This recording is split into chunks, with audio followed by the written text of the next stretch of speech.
everybody, and welcome to our LinkedIn Live. This is on how telehealth and medicine are impacting the substance use disorder space.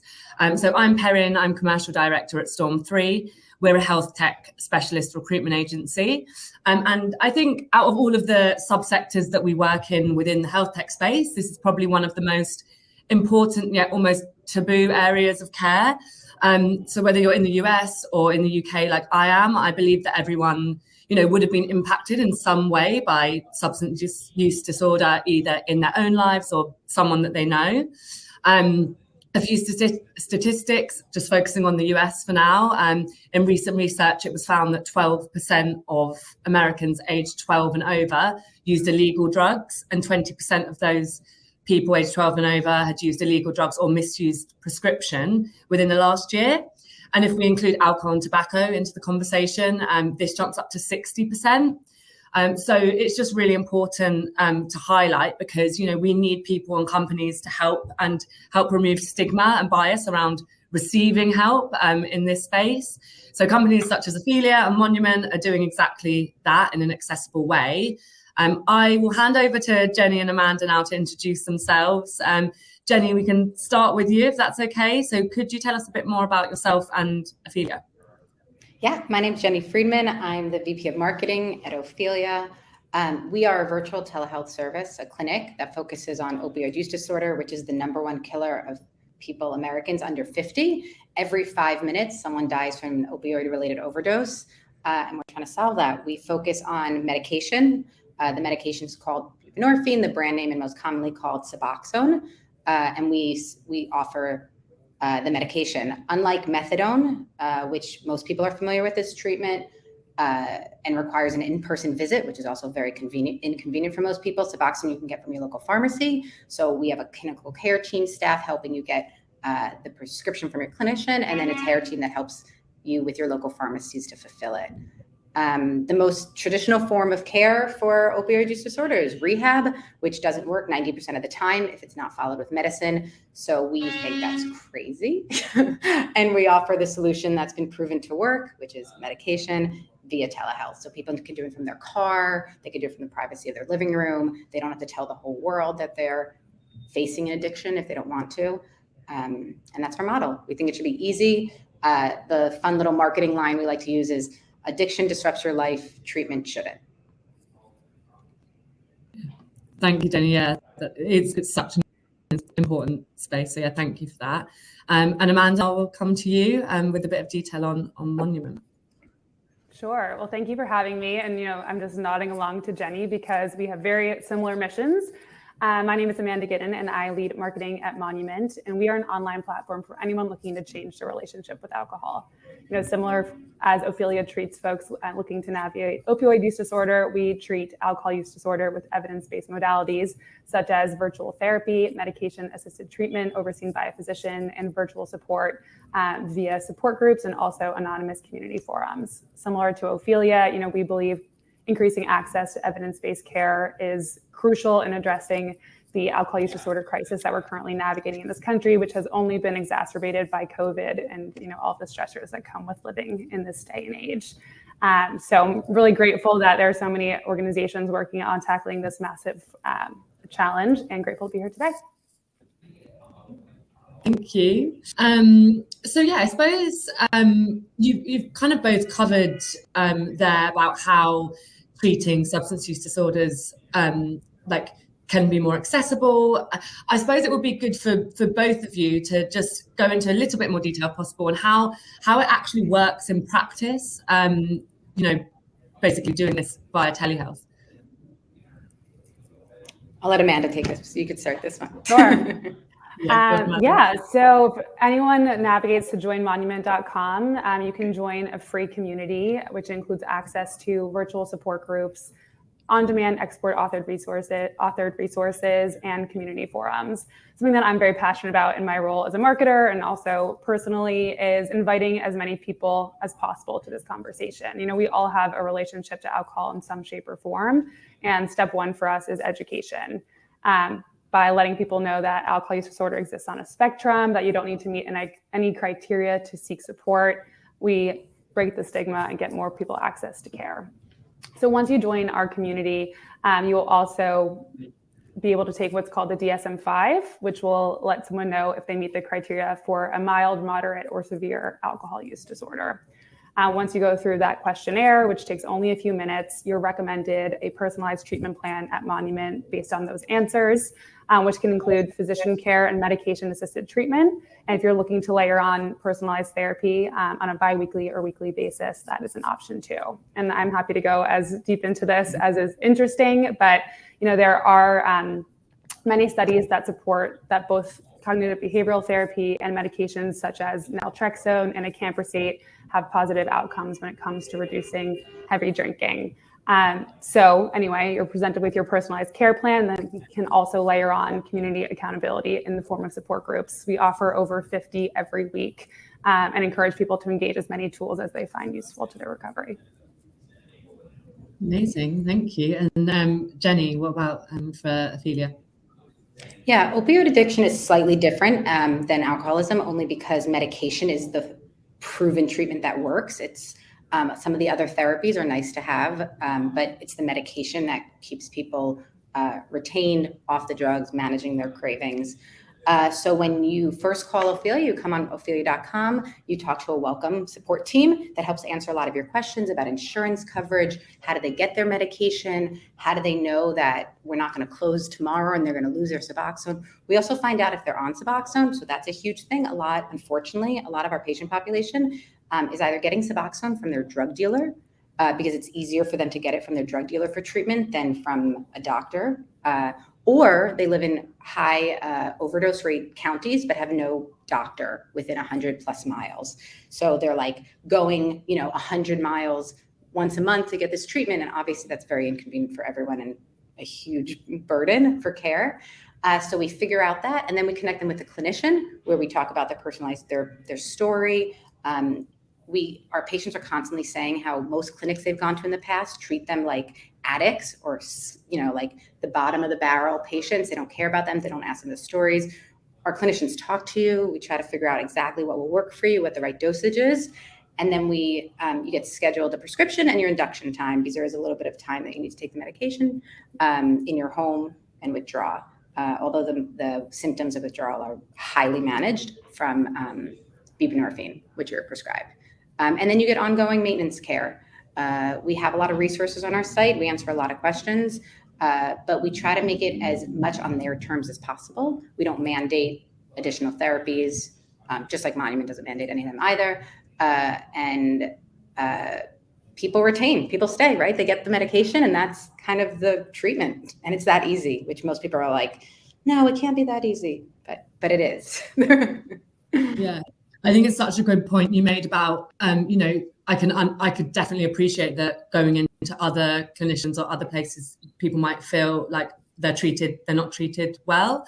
And you're putting yourself in such a vulnerable place to actually put yourself out there and say, I need help, to then feel like, not kind of listened to, or you don't get your story, you're not listened to, basically.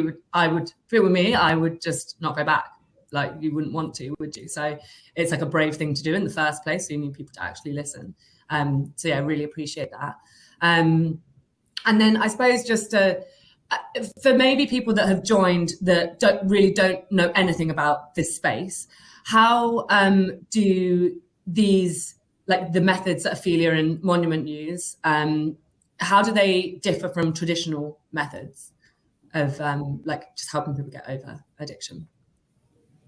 Yeah, so for like opioid addiction, traditionally people go to rehab, which was created essentially for like white men in the 1900s for alcoholism. The model of rehab really doesn't work unless it does medication. So rehab fails 90% of the time. 2/3 of rehabs in this country don't prescribe medication. A lot of them believe in abstinence to bring religion into it. A lot of these rehabs also are 6-month stints, when biologically opioid addiction changes your brain. It takes 3 months for the receptors to recover. So like 6 weeks of detox doesn't do anything. And that's the expectation. So you talk to a lot of mothers in the communities, like, brothers, friends who are like, my friend has an opioid addiction. I'm going to Google rehab. And unfortunately, they're spending a lot of money and not getting results. unless they happen to come across one that does medication, does continuous care after you leave the rehab. So we're offering a solution that's, I say easy. Addiction is never easy, but you don't have to go somewhere. You don't have to leave your kids. I have 2 small children. I care for my mother who has Parkinson's. I have a job. The idea that I would need to uproot 6 weeks, 8 weeks, 3 months of my life, spend a lot of money for something that is proven to not work in many ways is really bonkers. So we're offering a treatment that's really accessible on your phone with evidence-based care. Yeah, I suppose that's probably quite similar for like alcohol use, like rehab and kind of going cold or that sort of thing. Is that right, Amanda?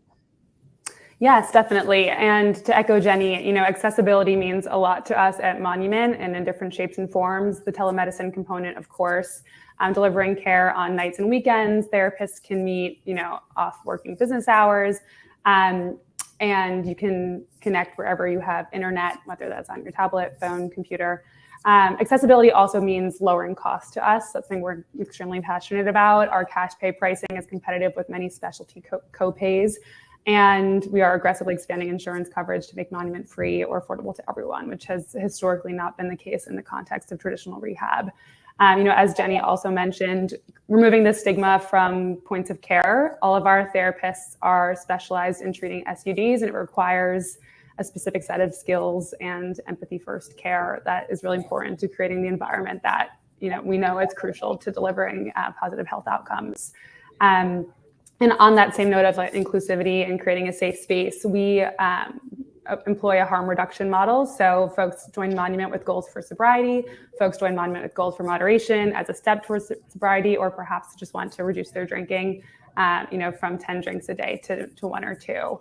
So opening that door, like everyone needs a door to walk through, has been really powerful from a marketing perspective and has had a tremendous impact on health outcomes. So I'm proud to say that's, a difference in what we've heard historically. And also just introducing language like alcohol use disorder, like opioid use disorder, letting people know this is a medical condition that can be treated with evidence-based care. It's not a moral failing. You're not a bad person. This comes down to brain chemistry and can be addressed with medication, I think is really powerful. Yeah, I also just want to double click on that for a second, because that's really, really huge. People don't realize that there's medication for substance abuse disorder, and they think, those who do, often we hear you're just treating one addiction for the next. But I have never heard a diabetic or someone who has chronic seizures called a drug addict when they're taking medication that helps manage their disease. And that's what these are. So we do try to say OUD, the general colloquialism is addiction, and we speak normal like humans, so we say addiction, but these are chronic diseases and they need to be treated like chronic diseases. And there shouldn't be this attitude of addiction if you're taking a medication that helps you live your life, manage cravings. We hear a lot of people who are on Suboxone who just say, I'm myself again. We're not giving you like a high. We're not making you like rainbows and unicorns. We're making you feel like just yourself. And that's what the medication does. And that's just like a really important point. The stigma in this category is so huge. And to try to take that barrier down and show people that medication is medication and it helps. It's not an addiction for an addiction. Yeah, absolutely. Yeah, like you said, people take medication for so many other things. Why can't you for this? It's important. That really helpful, and it's good to kind of get a bit of an overview on both your businesses. So I think something that we have obviously touched on this a bit, but something that actually ties Monument and Ophelia together is that, like we were just talking about, you both provide medication alongside therapy and care, which differs from maybe some other similar tech companies in this space. So what do you think the importance of providing medicine alongside telehealth kind of brings? Yeah, and I'm curious to hear Jenny's thoughts on this too.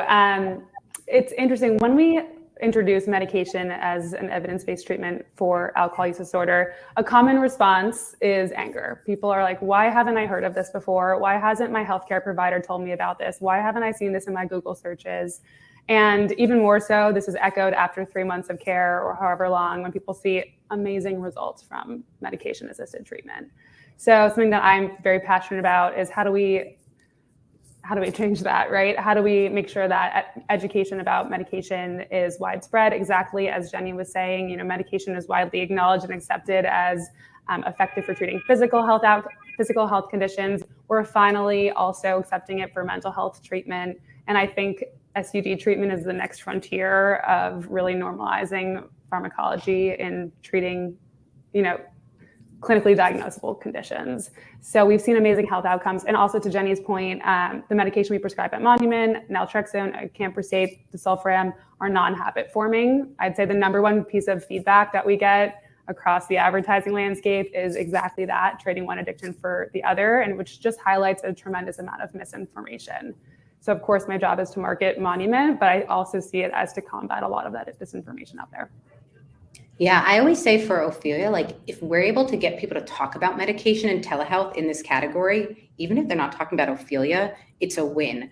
I use the example of abortion clinics a lot, just because you would never pit abortion clinics as competitors, right? They're people helping. And unfortunately, there's enough people in this space who need the help. So as long as we can get more people giving medication, talking about medication, doing it the right way, continuous care, we are doing something right as marketers in this space.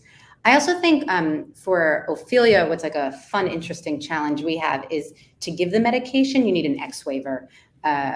All my coworkers have heard this spiel 1,000 times, but my husband's a pediatric ER doctor. And after all of his training, he could prescribe fentanyl, morphine. He likes to make me say that he's not out there prescribing fentanyl, but he's using it. And it's just part of his training. And he didn't have to take an extra quiz. It was just part of it. To prescribe Suboxone, you need an X waiver, and otherwise you're really restricted with how you prescribe it. And he doesn't have that X waiver. He no one ever required it from him. He didn't know to get it. He doesn't have it. And that means that there's places that just have huge OD rates. And again, no doctor, because there's no one with an X waiver and no one who wants to treat this population. So the merging of telehealth is super huge with medication, because so many people just don't have access, especially in very rural communities. We have a lot of Medicaid patients, and a lot of these Medicaid patients also might not have a car. They might not want to spend a lot of money on gas. So combining the access to the medication prescription with telehealth is huge. It's a huge unlock for accessibility, which was Amanda was referencing earlier. Yeah, absolutely. I think that, I suppose, even in just the wider space of health tech or digital health, it kind of nearly always comes back down to accessibility. And it's just so important in the changes that have happened in the last couple of years. Okay, cool. And then I suppose the next thing I wanted to come to Jenni for you for this question. So I think we've all spoken about this in the past, and I'm even just in recruitment, I'm a big fan of specializing. So how have you noticed that specializing in a particular area impacts patient outcomes compared to maybe non-specialist health techs who do work in the substance use disorder space? Yeah, so I can't speak about other healthcare specializations, but I can tell you that OUD is so complicated. So the patients are complex. They have really complicated lives. They're a fairly a fickle patient in many ways that you have to really work with them. And then on top of that, you have insane regulations that are state by state. So there are some states that require you to visit a PC before you get addiction treatment, which is crazy because most of our patients don't have PCs. So now you're adding an extra burden, an extra barrier to get them healthy. And unfortunately, we've seen a few companies come into the space, see oh, wow, there's 3 million people with OUD. Let's treat them. That's a huge market. Have no idea the empathy and the non-judgmental experience you need as a clinician, but then don't realize all the regulations and bureaucracy and how much everyone is watching you, from the DEA to the FDA to the media, right? Everyone is watching you so closely because they just assume you're doing something bad because there's been so many bad apples in this space, unfortunately. And what ends up happening is they come into the category, they bring in some patients, and then they realize they just don't have the capabilities, they don't have the teams, they don't have the clinicians, and they close. And now all of a sudden you have this highly vulnerable patient population who joined this company thinking they were getting this great solution, and now they have no care. And that's horrible. And there's things you can go through withdrawal, right? And someone once explained to me, explaining withdrawal to someone who doesn't face addiction is like explaining an elephant to someone who's blind. It just it doesn't make as much sense as how scary withdrawal is. So you see these patients who then don't have care anymore. So specializing in this space not only ensures high quality patient care, right? It also ensures like a reliability that we're going to be here and we're going to make sure that they get their care for as long as they need. So that's definitely what I've seen. The specializing in this space is definitely required. Yeah, I think it's really important. Like just generally, and actually in nearly any of the kind of different verticals, we work with lots of different health techs, and we see that with each of the ones that really specialize, because you know your patient inside and out. That's where it makes so much sense. But like you said, it's obviously in this case it's even more crucial because, like you said, people are going through withdrawal and everything. Yeah, and we actually have like a dedicated care team. So you're not also just dealing with your clinician, you're dealing with like some nurses. We have an emergency triage team if you need, clinical care teams that are helping you. Like we have pharmacies, local pharmacies and big ones like Walmart who say, I don't believe you should be taking this drug. Like this is a moral issue and you should not be taking it. So now we need to help our patients like get another pharmacy for a drug that a pharmacist like shouldn't be telling you can't take if your clinician is prescribing it.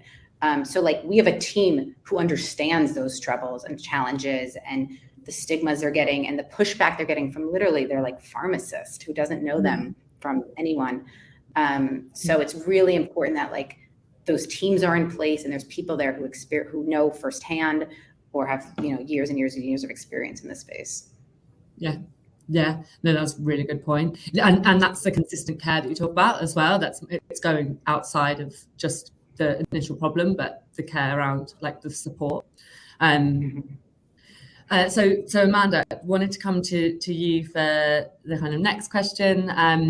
So obviously STD treatment is like a highly stigmatized area of care. Like we've been speaking about that, and telehealth is a great solution like to this. However, as you know, your marketing lead, is this a difficult sector to market because of the stigmatization? Jenni and I are both smiling because we know the answer to that is yes. The short answer is yes. And I do care to elaborate. You know, as Jenni touched upon, the regulatory environment is complex, for lack of a better word.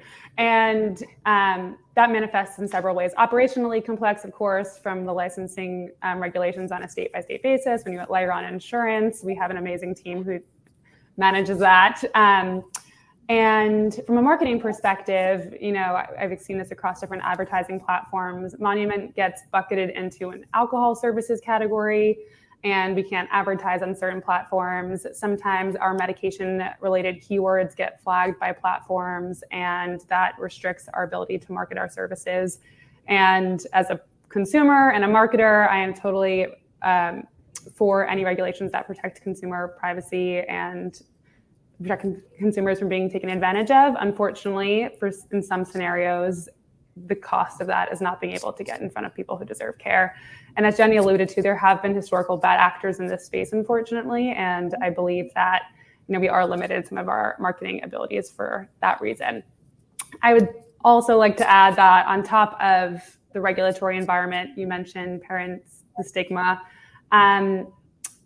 Unfortunately, this isn't something that people are willing to talk about at scale.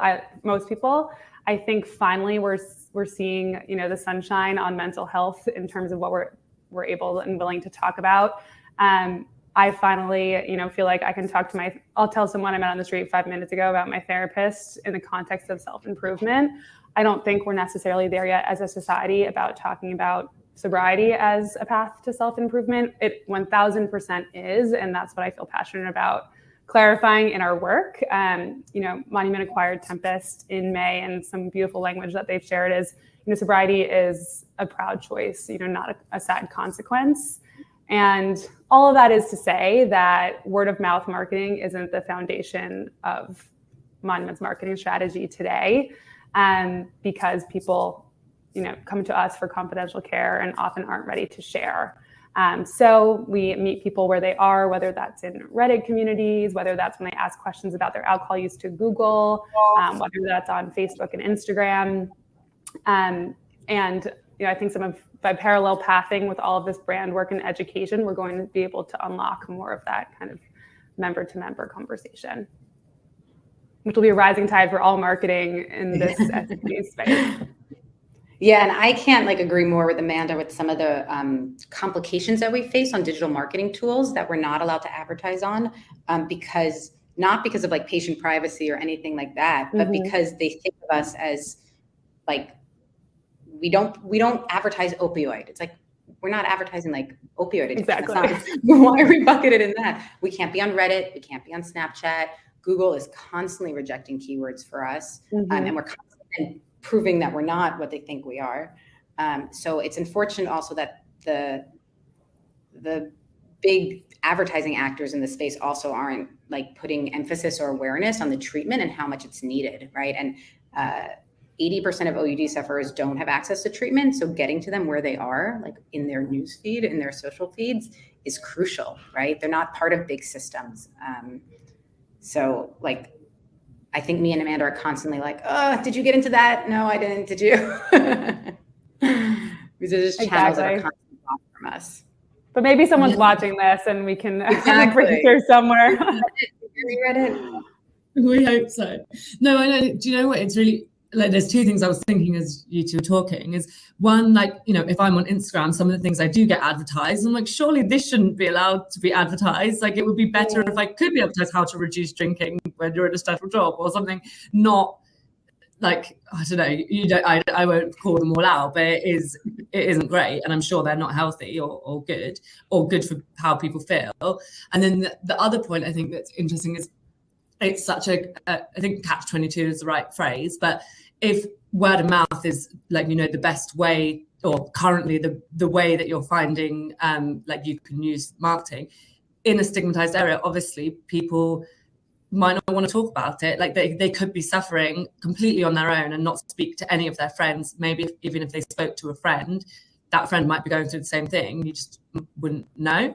And they could tell, the friend, but it just becomes, a catch-22, doesn't it? So we need everyone to talk about it. And you're right, Amanda, feeling passionate about knowing that it's actually a really brave choice. People that, even the word quit, I've heard people say before, it sometimes there's negative connotations with that. Actually, it's really brave to look for care and to self-improvement. So really good point. We've also seen that patients, once they're in treatment, are actually pretty excited to talk about their success when they see success. We launched Google reviews, right, to get some reviews out there, thinking we'd have 1 or 2 people who wanted to put their name onto Google for an addiction website. And in, I'm going to say 4 months, we have almost 700 reviews of people putting their full names. So once they're in treatment and they've been successful, people want to talk about it. We just need everyone across the spectrum of addiction to start talking about it a lot more. Definitely. And I will say we have thousands of anonymous testimonials, and I think we're starting to see some more people commenting on Facebook saying, this program saved my marriage, my life, which is, as Jenni and I know I can speak for Jenni, why we do our job, right? That's what keeps you waking up excited to go to work every day. So we're getting there. And also, I will give a shout out to all of the folks on social media, the influencers in the recovery space and the sobriety space, who have really, I feel led the charge on cracking this open. A lot of celebrities beginning to talk about their relationship with alcohol is incredibly impactful. Yeah, really a good point. We're getting lots of questions as well. We'll kind of, just for anyone that's asking questions, we will come to questions at the end of this. But there was only kind of 2 more things I wanted to cover, and again we have kind of touched on these, but with lots of regulations and stigma around recommending treatment, how can companies build an effective marketing narrative? Obviously there's the word of mouth. Is there anything else that you've found works? I'm wondering if Amanda has a secret answer, because there's definitely no secret. You go first. There's no one answer. I don't think we've been able to unlock a single one. along with everything we talked about, like, get them where they are. We also need to make a lot of noise. We did a PR audit for like mainstream media, like not the trades and not in healthcare, and found that less than 10% of them discuss treatment about OUD. Everyone's talking about the settlements and the really tragic stories, which also need to be told. I don't know if people recently have seen, he was on GMA, Matthew Perry came out with a book about addiction, about opioid addiction. It talks about how he went to rehab 15 times. I think it was 6,600 NA meetings and spent $7+ million in recovery. He is now on Suboxone. None of that I just mentioned is on the headlines of any of the media. It's like buried in the article, and the headlines are like, now he, like he said something bad to Jennifer Aniston when he was like amidst an addiction. So the fact that like people aren't talking about the right things, and that we've all accepted that someone should be going to rehab 15 times and spending $7 million of your own money that most people can't spend. So when we have to like build an effective marketing narrative, we have to speak louder, and we have to really change like the cultural norms and like cultural zeitgeist, which is obviously a very hard. So it's not just behavior change for the patient, but it's telling the community, it's telling America at large. We worked with an advertising agency, and when they were writing the creative brief, they're like, we have never written mainstream media on our marketing because like that's not an audience you want to target, right? But that's who we need to target, because 3 million people have OUD, and 10 times that have a family or loved one or a neighbor or a community who've been unfortunately like dealt with this disease really significantly. So I don't know the easiest answer for the marketing narrative, but it needs to be big, and it needs to be noisy, and it needs to talk to more than just the patients. Definitely. And I think, Jenni, you touch upon what is a key challenge of marketing in this industry, which is, marketing 101 is to super serve your customer, right? That is very hard when it comes to SUD treatment, because it impacts most everyone in some shape or form. And when it does impact someone, it impacts them in a highly personal and unique way. So my advice is, or what I would advocate for is, as Jenni's saying, we have to attack this from a societal narrative perspective. When we think about what our brand represents, being really clear about your brand values and really crisp on your clinical perspective in partnership with your medical advisors. And that can go as far and wide as possible across PR, social, organic channels. At the same time, when it comes to performance marketing, if any performance marketers are joining us here, I'd love to hear your thoughts. I'm kind of going against the super serve best practice, and I really advocate for aggressive experimentation and agile testing. We launched Monument in May of 2020 publicly, and we've tested many messages. For example, someone might respond to the fact that alcohol exacerbates anxiety, and they want to reduce their anxiety, which is why they want to work with Monument. Someone might respond to the fact that they get hours back in their morning and have more time for their young children, right, by working with Monument, which echoes the story of our CEO and co-founder, Mike Russell. So anyway, how do we kind of continue to surface these different value propositions, the different benefits you can get from going through online alcohol treatment, and refine our marketing that way? So that's kind of my advice. Go big on the brand side, and then also really understand all of the different use cases and value propositions on the bottom of the funnel, and work very closely with your research team, listen to your customers, and evolve that way. Amazing. I'm taking notes. Yeah. No, I know. I'm listening. So yeah, and then the kind of last question. I know, I can't. You don't have to have all the answers here, but what do you both forecast in, I suppose, the next decade? What do you think we have in store for the industry? How do you think it's going to hopefully change? I see a question here. I don't know if I'm getting ahead of myself looking at some of the questions, but I see a question about current state of B2B efforts, business models. So I think I can contextualize it in that question. Monument launched in May 2020 as a direct-to-consumer business, which I think it allowed us to learn very quickly. You get a lot of customer feedback, get a lot of key feedback on messaging, as I just alluded to. And we've been able to grow effectively through that channel. I think, as we're circling around, access and scale is what's going to be crucial to not only the success of this industry, but to address the crisis in our country. And we will need to unlock scale through B2B partnerships, whether that's through employers, strategic partnerships with payers, and other strategic partners. So I see, I go to my employer Monument for my healthcare coverage, for my therapy coverage. I know many folks are offering fertility care, which is fantastic, many employers. I do believe that SUD treatment needs to show up there as well. I think that's going to drive a lot of the future from a marketing perspective and also from a delivery of care perspective. That's one thing I'm bullish on. And also, as Jenni and I are mentioning, just we need to change this, how we talk about it. I think that's the biggest opportunity at the very macro level over the next decade, and our ability to effectively market our services will follow.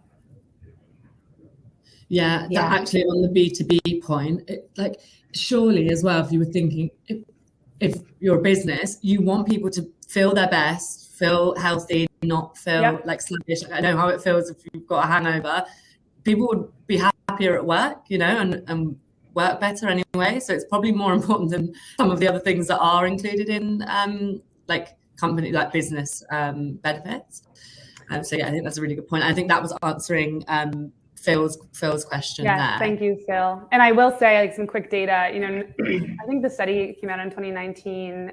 So this has probably grown in size since then, but 9% of the US workforce meets the criteria for alcohol use disorder. And many more meet the criteria for heavy drinking and binge drinking, which equates to, I believe, a 232 million work days missed to lost productivity. So anyway, in terms of the value to employers, hopefully this conversation illuminates that in itself. But doing the right thing by your employees, increasing productivity of your workforce, and thinking about wellness more holistically. Yeah, absolutely. We can go on to some of the questions if you like now, because we've got sort of 20 minutes left. The first one, there's quite a few now. Okay, there's one from Nathan. Are you worried that an employer model will cause care becoming stigmatized and delivered through employers discreetly? Yeah, I think, we're in a place where we need to offer confidential care for the foreseeable future.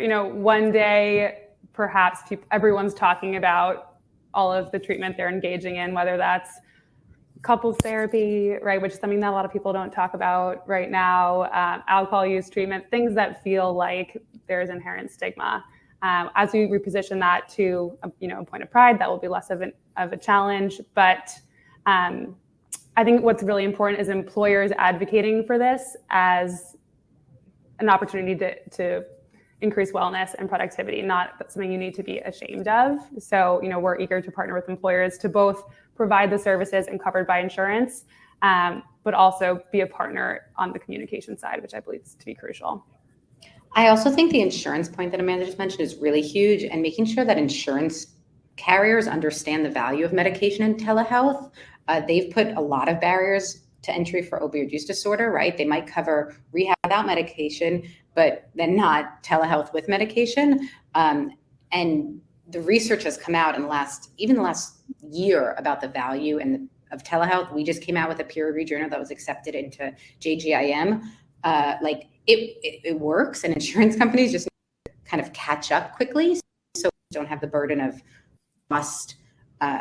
they don't have to choose between some old school rehab that doesn't work versus an evidence-based model like ourselves that does, because insurance will cover it and give you the good rates and et cetera, including Medicaid, which is very hard in a lot of states. Mm-hmm. Someone else has asked, is this a US company? Yes, both US companies. I don't know, do either of you operate outside of the US at all yet? No. Not currently. We do not. And opioid addiction is very complicated. It's most complicated here because we have the most excuse my French, fucked up healthcare system a lot, and but it's a problem everywhere, but just in different ways. Yeah. Okay, perfect. And then I'm just finding there's so many questions, which is a good thing. I do see a question about TikTok. We are not allowed to advertise on TikTok. We can be there organically, but for their policies, what we talked about, we are not allowed to make ads on TikTok, unfortunately. Yeah.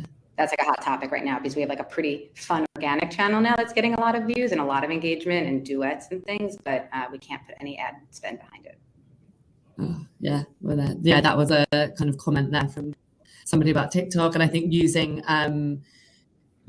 creators to collaborate. And Amanda, I know you spoke about that. You just shouted them out and said like how helpful this has been for Monument, and people that have been talking about it. And somebody else, Kenneth, asked, are you using RPMs? If not, how are you monitoring patient outcomes?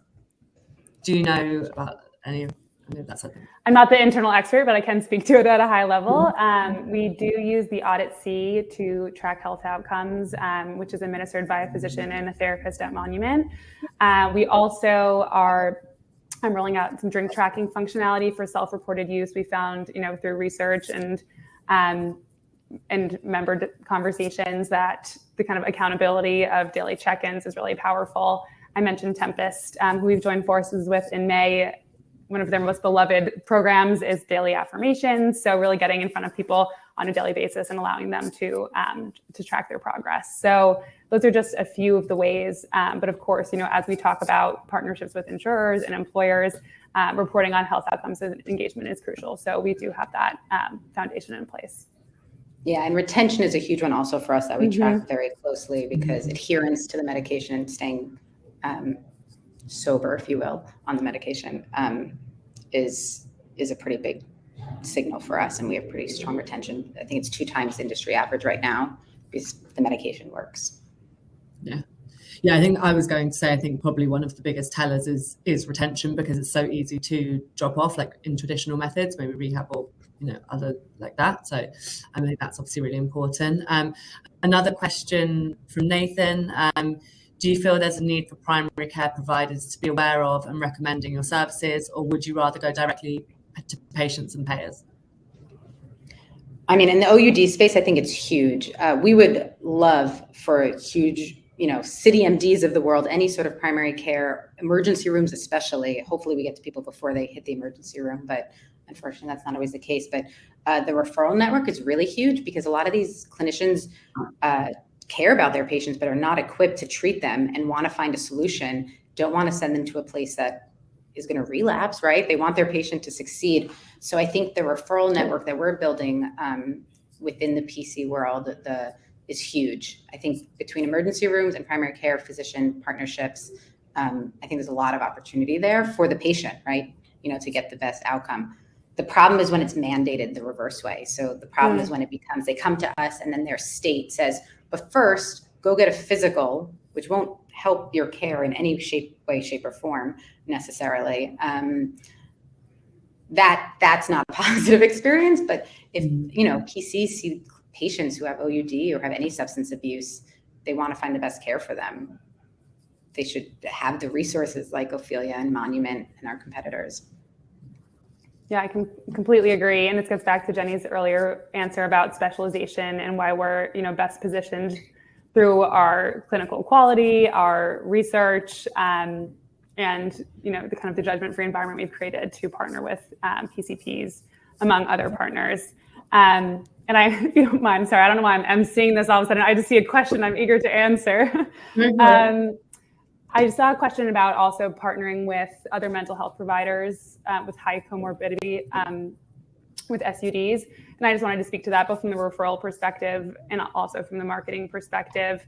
When it comes to referral of, actually I'll just use one example. We are hosting a panel next week, one of our Monument Live series, which is for our members, with Equip, which is a telemedicine solution for eating disorders, which has a high, is often co-occurring with alcohol use disorder. So that's just one example of, we need to talk about the intersection of how mental health and other conditions intersect with alcohol use disorder, with opioid use disorder, which can create a powerful referral network and also provide really tactical steps for people navigating both. Yeah, I've heard of Equip, definitely. I think that's such again, another specialized kind of company. So I think thank you for answering that as well. There's so many questions coming in. If either of you see one that I've missed that you want to thank you for your question. please, because I'm just like reading them. So Jay has asked, what is the best way to be improved to reach more people in need? Back to, I'm assuming it's going to come back to like the regulations and also the like around being able to actually advertise on socials. But is there anything to add to that for Jay? Sorry, you broke up the question. I'm just looking for the question. What is the best way, or what could be improved to reach more people in need? That was the question. I think insurance coverage is a huge one, right? Medicaid coverage is a huge one. I mean, there are certain states that unfortunately give horrible rates for important services. We need insurances to be more creative. Is a huge one. We need like protocols in place for medication. Like the fact that, bringing back to my husband's ER, like they send people just to rehab. Sometimes a social worker found on Google. Like that's just like, they have this huge resource network. So making sure that these like big institutions understand the value, and the medical community certainly does. And it certainly does right there at the forefront of all of this. Making sure there's like education, right? And making, like we've talked about, making it accessible and to get to people to know it, right? People just don't know. The go-to is to rehab or other methods. So to make sure people also know about it, right? In their like day-to-day, on their commute, everywhere, not just behind closed doors. Yeah. And I think maybe I take it for granted that I even know what Ophelia does because we've worked with you as like a client. Otherwise I wouldn't have had a clue that this was even possible, that there were companies out there doing this. It's only because we work in the health tech space. And like, actually, just so you know as well, Jenny, like, so you both know, we do at our company, and we're part of a larger group. So there's 700 people globally, but we implemented something which came from Storm 3 as an idea to do like a client of the week and talk about clients that we work with and how they're impactful. And because the other areas that work in are like green tech and ed tech and other, like important places. And it would have been in our London office. There's like 350 people doing a sort of like wrap up, a stand up at the end of the week. And I presented Ophelia as one of our client of the week, and spoke about what you will do. So it's just like, we're always trying to do that as well. But I think it's so important that I don't think everyone was really listening. Like, oh my gosh, didn't even know that was a thing. So you're right, it needs to kind of be shouted from the rooftops. We're just a recruitment company and this is in our UK office, but it's true. And hopefully people went back and told their family or told their friends. Yeah, that's the way to do it. Yeah, appreciate that. You can join our marketing team. Yeah. But yeah, I think we've only really got 10 minutes left. There were a few other questions. I see one more question that I'd actually be interested about, cerebral and ADHD challenges. Well, you know, we talked about cerebral a lot because unfortunately big players like CVS and Walmart, who a lot of our customers go for the medication, immediately when that happened, we were hearing things like, oh, we're not filling prescriptions from people like cerebral. And, you know, whether they were malicious or not, or just made some wrong decisions, they definitely like hurt the category for our patients a bunch, right? They made people skeptical about telehealth. What we've really taken out of that is to just always make sure, which we were doing before, but like our T's are crossed, our I's are dotted. Like we keep everything very, like I have legal in every conversation I'm in most of the time, because we want to make sure we're doing the right things so that our patients get the care they need, get the medications they need. So we kind of need to, they didn't help. These people are like, oh, these tech startups, they don't know what they're doing, or these tech startups are playing like rough and ride with patients. And unfortunately, it seeped into our category. I don't know, Amanda, if you felt similarly, that some of the things they did to the category, we have to fix. I think this gets back to that same kind of misinformation, specifically around medication in SUD treatment. We do not prescribe habit-forming medication, which is why the like swapping one addiction for another is such a painful reply to hear, I'm sure, for Jenny and myself. So I'd say like in the context of kind of overprescription, if that's where this question came from, that has never been an issue. I think that we're up against many regulatory challenges. So anything that comes out like that is potentially harmful to us making headway in those areas. But again, given our clinical perspective and the care we are actually offering, it's less relevant.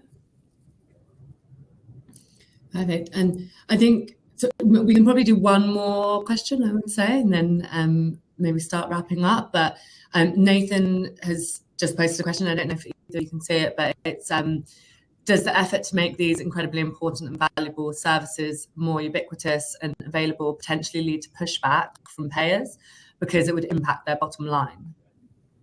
What do you think?